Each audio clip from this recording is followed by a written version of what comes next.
The stadium buzzed with energy, the kind that could make the hairs on the back of your neck stand up.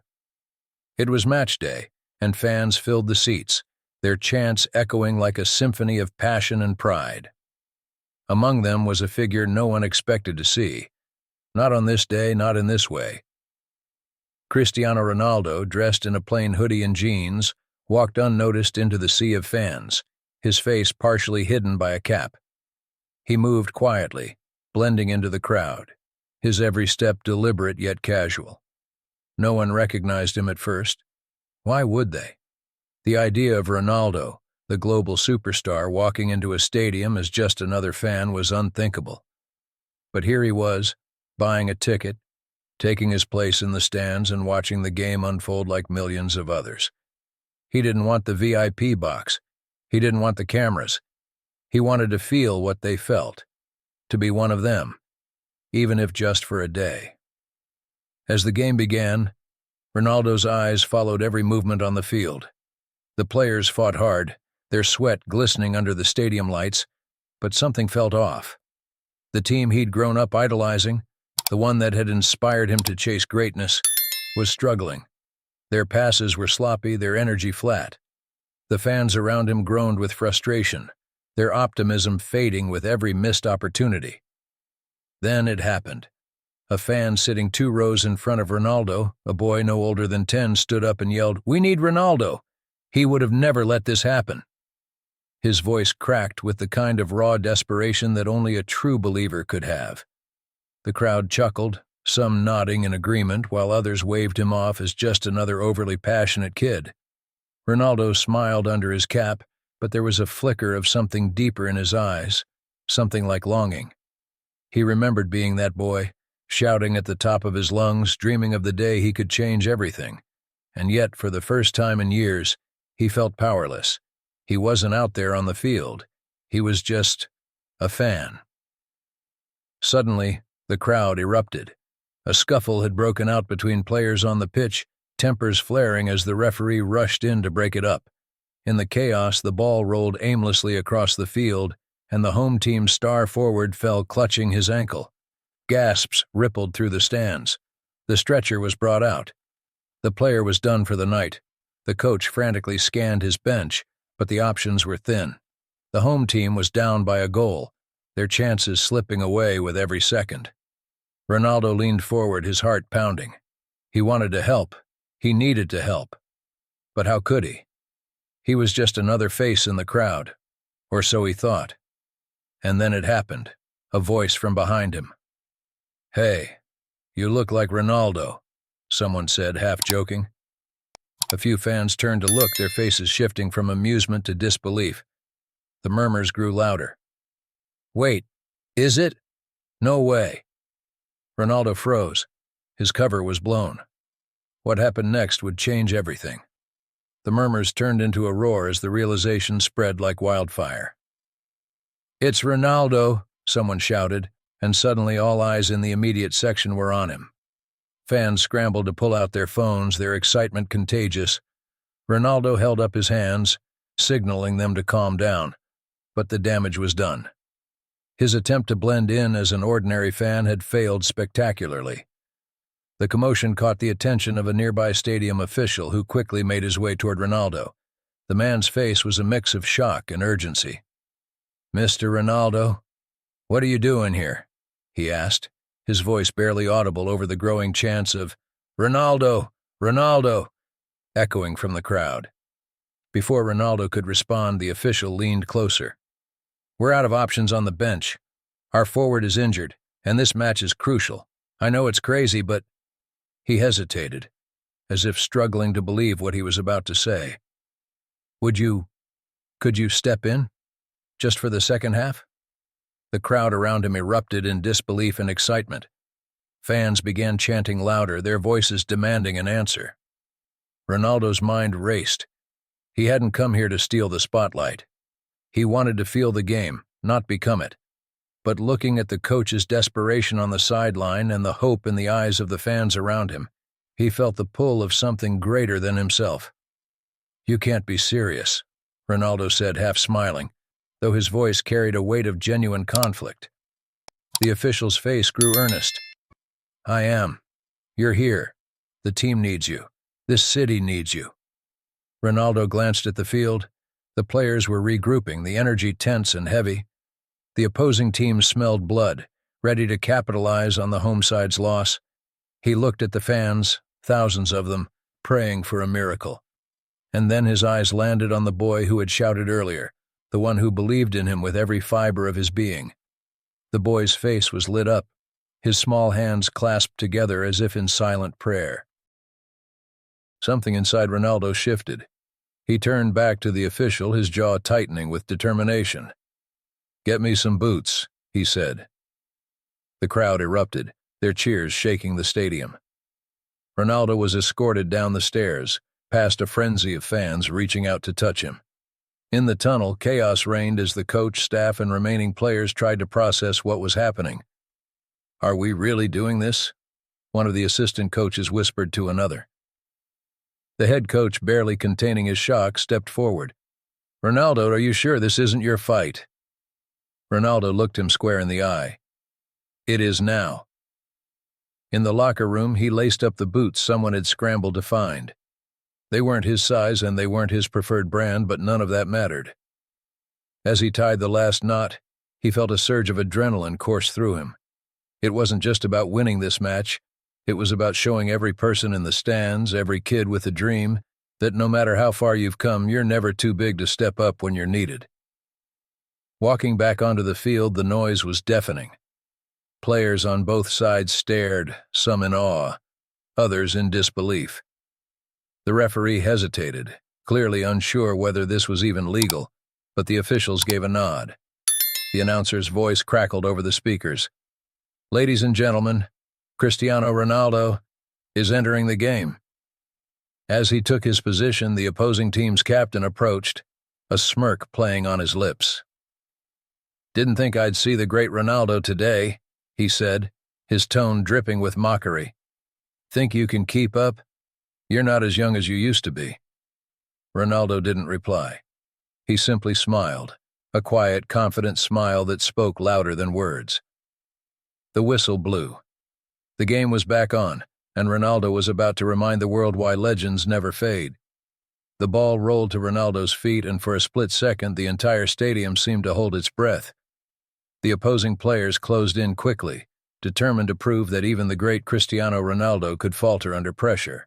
But as the first defender lunged, Ronaldo's body moved with instinctive grace. A simple touch, a swift turn, and the player was left scrambling in his wake. The crowd erupted, the sound hitting like a tidal wave.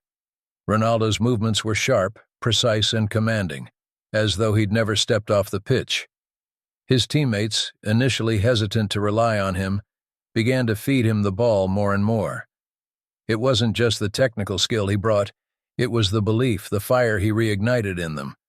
But the opposing team wasn't going to make it easy. They tightened their defense, doubling up on Ronaldo whenever he had possession.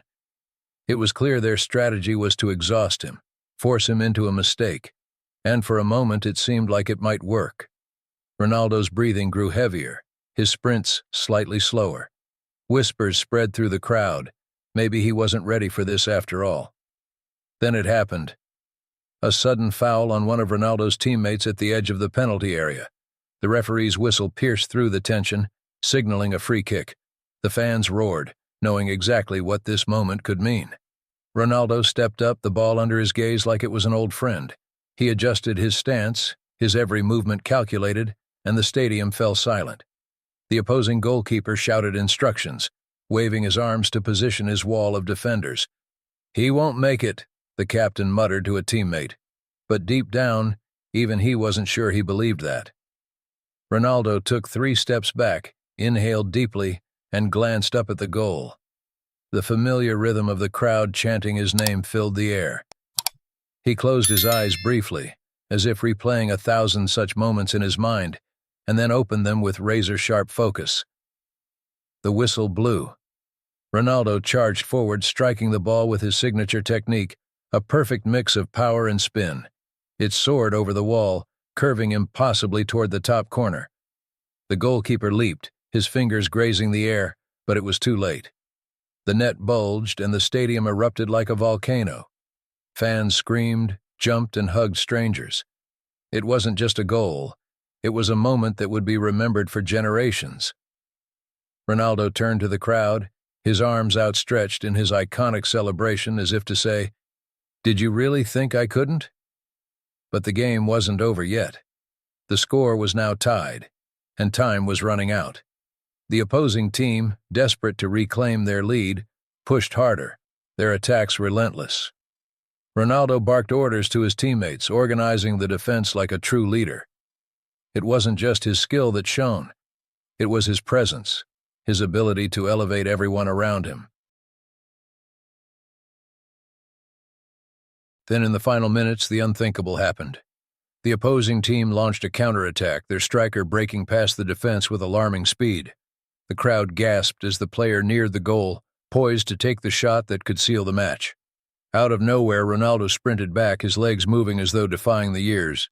He slid in with perfect timing, stealing the ball cleanly and launching it upfield in one fluid motion. The crowd roared as one of his teammates picked it up, darting toward the goal with Ronaldo trailing close behind. With only seconds left on the clock, the ball was crossed into the box. Ronaldo leaped higher than anyone else, his body twisting mid-air. It was as if time slowed down. The crowd, the players, the world itself seemed frozen. And then his head connected with the ball. The goalkeeper dove, but the ball smashed into the back of the net with unstoppable force. The whistle blew, signaling the end of the game. The home team had won. The stadium exploded with deafening cheers, the fans chanting Ronaldo's name as if their voices could reach the heavens. His teammates mobbed him, their disbelief giving way to uncontainable joy. Ronaldo stood in the center of it all, his chest heaving, his face a mixture of triumph and humility. But just as the celebrations reached their peak, Ronaldo noticed something. In the chaos, the boy from earlier, the one who had called out his name, was standing near the railing, tears streaming down his face, his hands clutching a worn-out football. Ronaldo walked over, the crowd parting like the Red Sea, and crouched down to meet the boy's gaze. "You believed in me," Ronaldo said softly, handing the boy the match ball. "Now it's your turn. Never stop believing in yourself." The boy nodded, his face lighting up with a mix of awe and determination. Ronaldo smiled, ruffling the boy's hair before standing up and walking toward the tunnel. The cameras followed him, but Ronaldo didn't care. He wasn't doing it for the headlines. He was doing it for moments like these, the kind that reminded him why he loved the game in the first place. As he disappeared into the tunnel, the crowd erupted once more, their chants echoing into the night. But for Ronaldo, the most important victory wasn't the one on the scoreboard. It was the one in the hearts of every fan who had witnessed the magic. The locker room was quiet, save for the occasional cheer filtering in from the crowd outside. Ronaldo sat on the bench, his head bowed, his breath finally beginning to steady.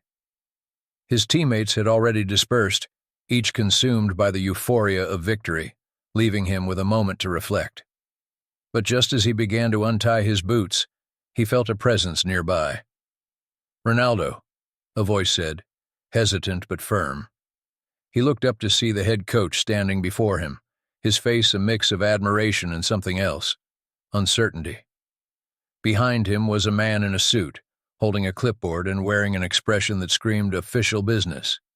Ronaldo's brows furrowed as he stood, sensing that something wasn't quite right.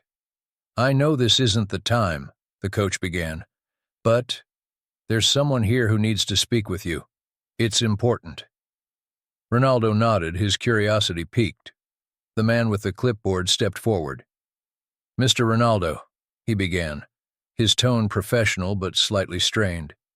"What you did out there tonight was nothing short of extraordinary, but it's also raised some complications." "Complications?" Ronaldo repeated, his voice calm but edged with curiosity. The man hesitated before continuing.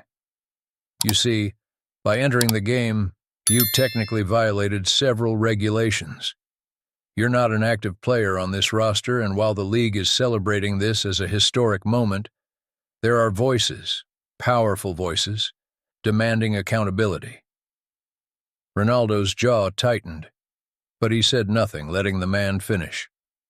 "There's talk of sanctions against the club, fines, even voiding the result of tonight's match," the man said, his voice lowering as though the weight of his words might crush him.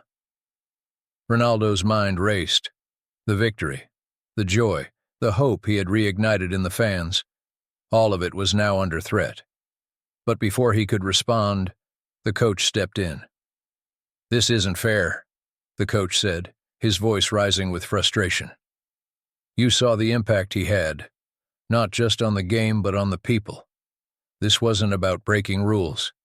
This was about saving the spirit of the sport." The man with the clipboard sighed, clearly uncomfortable. "I understand that, but the decision isn't mine. The league will convene tomorrow and the outcome could go either way. I thought you should know." Ronaldo nodded, his expression unreadable.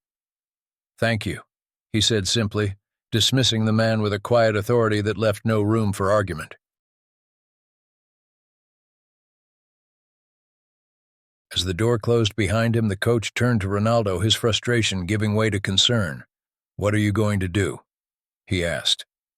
Ronaldo stared at the floor for a long moment before looking up, his eyes burning with determination. "I'm going to remind them why this game matters," he said. The next morning, the headlines were ablaze with the news. Social media was a battleground of opinions, with fans rallying behind Ronaldo and critics demanding consequences. But amid the chaos, Ronaldo made a bold move. He called a press conference inviting the league officials, media, and, most importantly, the fans.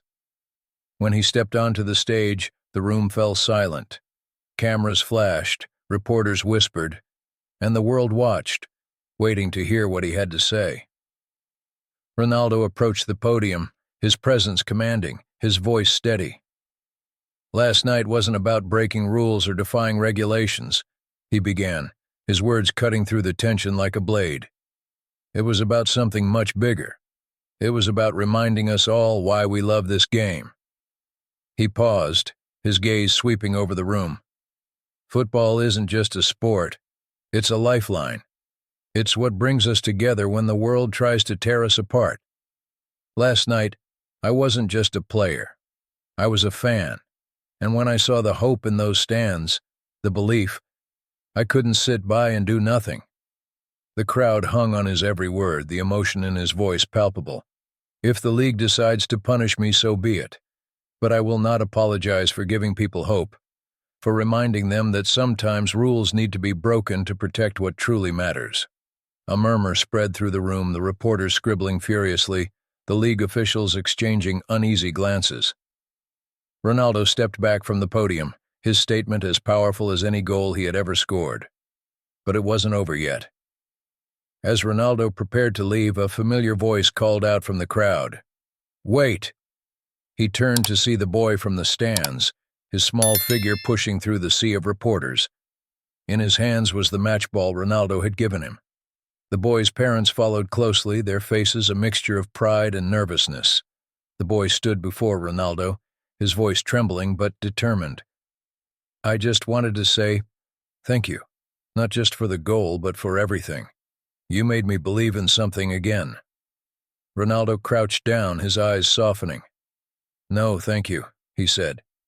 "You reminded me why I started playing in the first place." The boy grinned, and the room erupted into applause. It was a moment no one would forget, a moment that transcended the game, the rules, and even the man himself. Later that day, the league announced their decision. The match result would stand, no sanctions would be imposed, and Ronaldo's actions would be celebrated as an exception rather than a violation. It wasn't just a victory for the team, it was a victory for the spirit of football itself. As Ronaldo walked away from the press conference, the boy's words echoed in his mind. He smiled, knowing that for all the trophies and accolades, this was the legacy that truly mattered. And somewhere in a quiet stadium, another young dreamer sat in the stands looking down at the field, wondering if they too might one day become a legend.